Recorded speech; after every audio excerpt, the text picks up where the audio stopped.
Okay, ladies and gentlemen, today we have a little bit to talk about for JpnMana's AI learning system. Okay, so this is somewhat of a simple idea, but it is the backbone of what will make JpnMana ideally the most effective place for learning Japanese language. So that's what we're trying to do, and that's what we're going to talk about today. So in order for this to work, our goal, right, is to make a highly optimized learning experience. And so what we want to do is we want to leverage AI and AI technologies, and basically, powerful computers to improve the learning gains that we can make per minute, let's say, or per session, per 15 minutes, per 30 minutes. So we want to minimize the amount of time it takes, and we want to maximize our performance, which means maximizing the amount that we learn in the shortest amount of time. So that's our goal. And thankfully, there's a fair number of really intelligent researchers around the globe that have been working on this problem. So Intelligent Tutoring Systems is one keyword that is often used. Cognitive tutors is another one. Basically, these are ideas about how to teach something, some domain topic, through personalized education and also with computers. So the idea works like this. There's a teacher model, and the teacher model is what decides what question is presented to the user or the student or the player or whatever it is. Then there's a cognitive model, which models the user. Okay, that models our student. Sometimes it's called the student model. And then there's a domain model, and that's, in our case, the domain model is obviously the Japanese language. So let's take a look at these in a little bit more detail. So the teacher model is what should I, the teacher model, show the user next? So this is a really simple example. Choose the reading. We have the hiragana here, and we have 4 options down here to choose from. So the teacher model would, in this particular case, well, if the goal of the student was to learn this hiragana or the pronunciation, right, you have to choose from the pronunciations below. And that would be one question item. And the teacher model's responsibility in the system is to determine which question item to present to the user next. Okay. That plays a role with the domain model. The domain model is basically a collection of all of the pieces of knowledge regarding the Japanese language, in our case, since that's our domain, that we want to teach. So if we're learning hiragana, we obviously have a, I, u, and o, and all the rest of the hiragana, 46, and then there's also, kya, q, and so on. So each of those things becomes a knowledge component.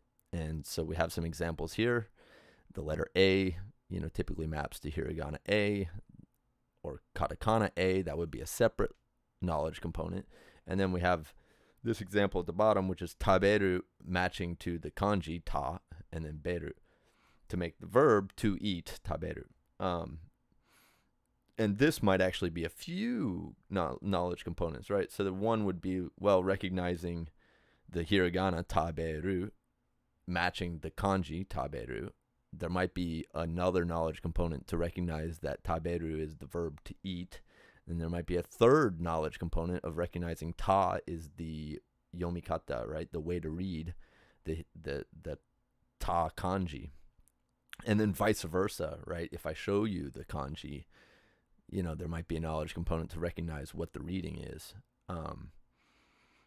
So there's a lot of possible knowledge components that might be in there. And it's a pretty large domain of research in basically deciding how to break down, this domain or that domain into its knowledge components. And, organizations like ITS, the people that run the GRE, the SAT, they spend an enormous amount of time, effort, and energy basically researching this, enormous breadth of research for all of the topics that they try to teach. In our case, we're going to make the best domain model for the Japanese language. And so that's what we're going to focus on here. Okay, last, and this is the fun part, the cognitive model. All right, this part represents the student or the user or the player. So what happens is, as people work problems, each question is mapped to a knowledge component.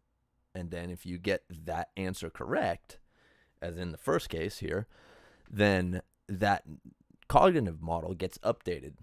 The model's belief, the model's confidence in the user knowing that knowledge component is based on that mapping between items, the question item, and the knowledge component that it's mapped to.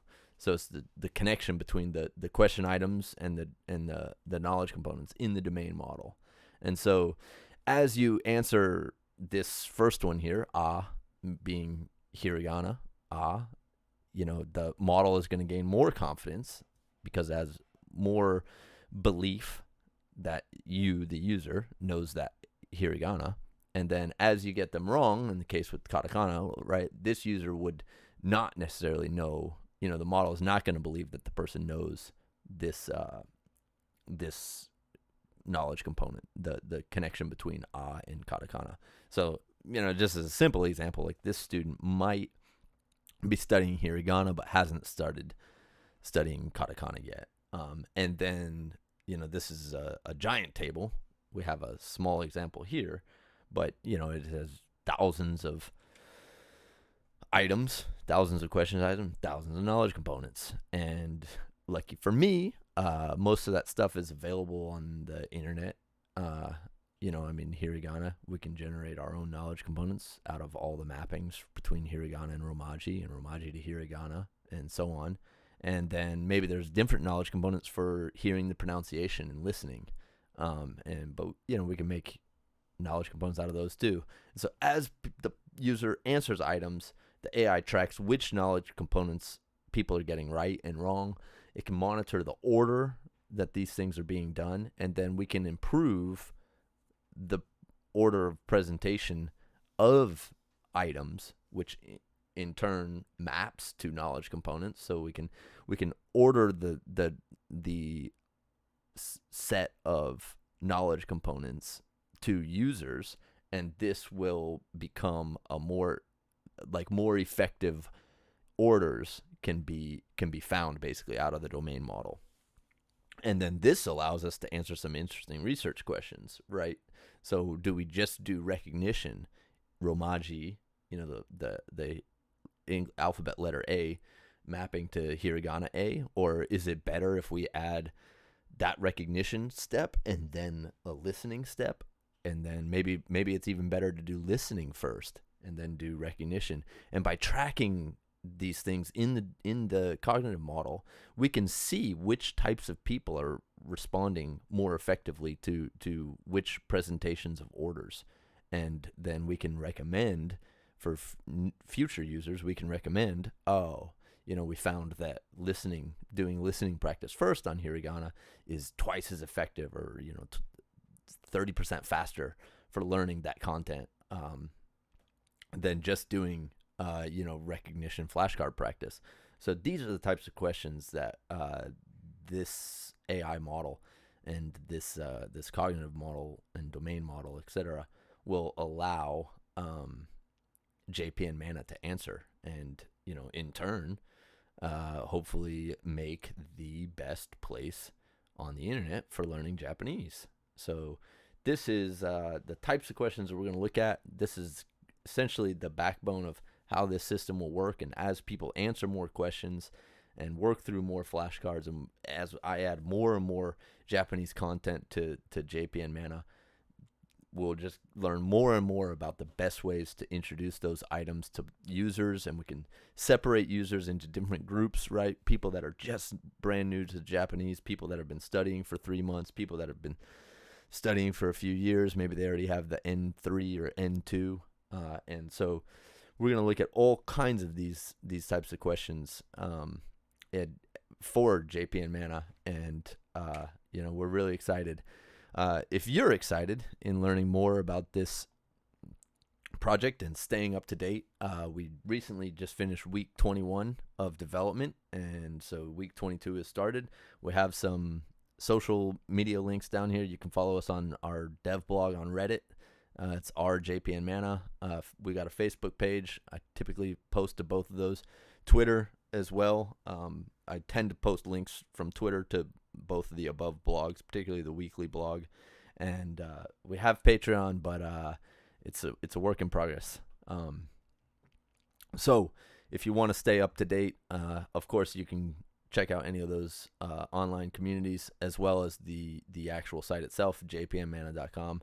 And stay tuned for next time, when we will discuss a little bit more about some of the design decisions we're making on the game side of things to make JpnMana both fun and effective and productive at learning Japanese language, but we also want to make it fun and enjoyable to make it sustainable, so that people will use it for a long period of time, which research shows the longer you study, the more likely that you're going to progress and keep those learning gains. So that's what we've got in store for the coming weeks. Thanks for watching, and I hope you'll follow this project on the various social platforms. Thanks again. Bye.